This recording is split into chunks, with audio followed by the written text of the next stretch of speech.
in light of the big win that Julius Indongo had over Ricky Burns this past weekend, I wanted to just give my thoughts on that as well as the whole situation with the IBF strap that he had initially picked up against Edward Troyanowski that he successfully defended against Ricky Burns in adding Burns's now former WBA belt to his collection.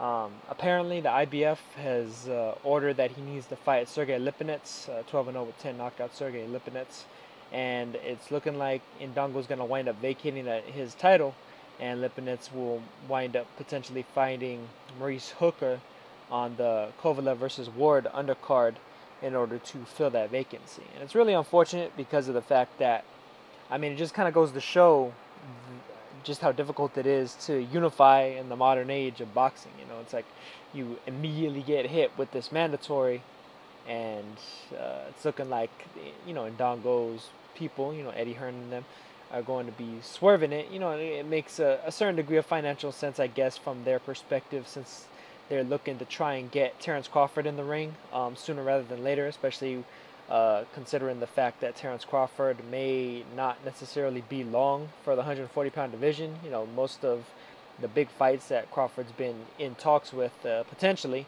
would come at 147 pounds as opposed to 140. You know, of course, he has his fight coming up with Felix Diaz, and, you know, it's anybody's guess as to if he's going to fight at 140 really going forward after that. And it's looking like, generally speaking, the only fight that would be supremely compelling for him in the near future would be Manny Pacquiao, which would most likely be at a higher weight class, whether it's the full welterweight limit or at some catch weight between 140 and 147. But it's just unfortunate to see this going on, especially with regards to the IBF. As you know, I've tended to go a bit easier on them as opposed to the other sanctioning bodies, simply because of the fact that they do enforce the mandatory. So at the very least, there's when it comes to fighters that are unknowns, that are, you know, lesser known quantities, guys from obscure places with obscure promoters, you know, like an Indongo, are capable of getting title shots and actually getting them fulfilled. You know, they earn their shot at some point, and they're actually able to at least get it. For the most part, I mean, of course, there's always going to be exceptions. There's always going to be guys looking to avoid certain fights against certain fighters if they don't necessarily bring the big money to the table in the risk versus reward sense. And, you know, Indongo, he did a really solid job with Ricky Burns. Honestly, I thought he beat Burns more impressively even than Crawford did.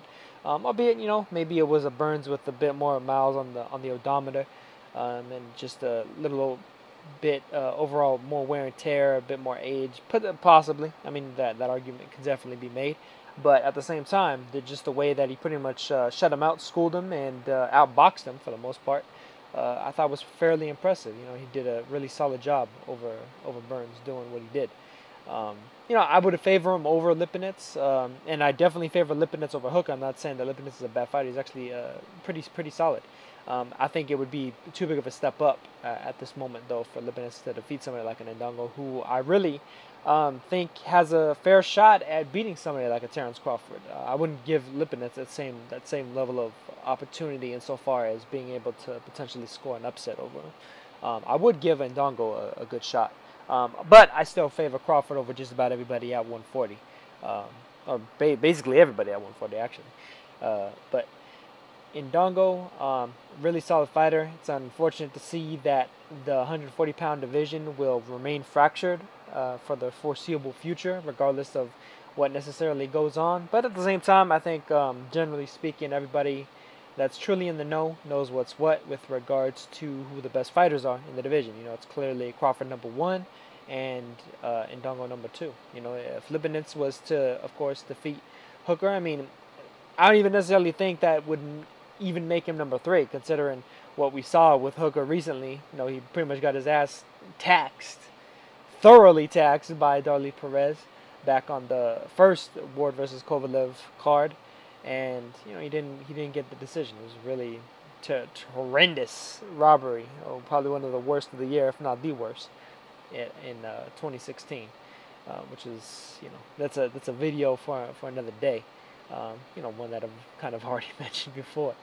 But Just overall, it's unfortunate to see Indongo will likely be stripped of his IBF belt. At the very least, he still has the WBA to hold and to put up in terms of overall viability as to the worthiness of his name and his claim to the 140-pound division, or insofar as his respect, his ranking and such.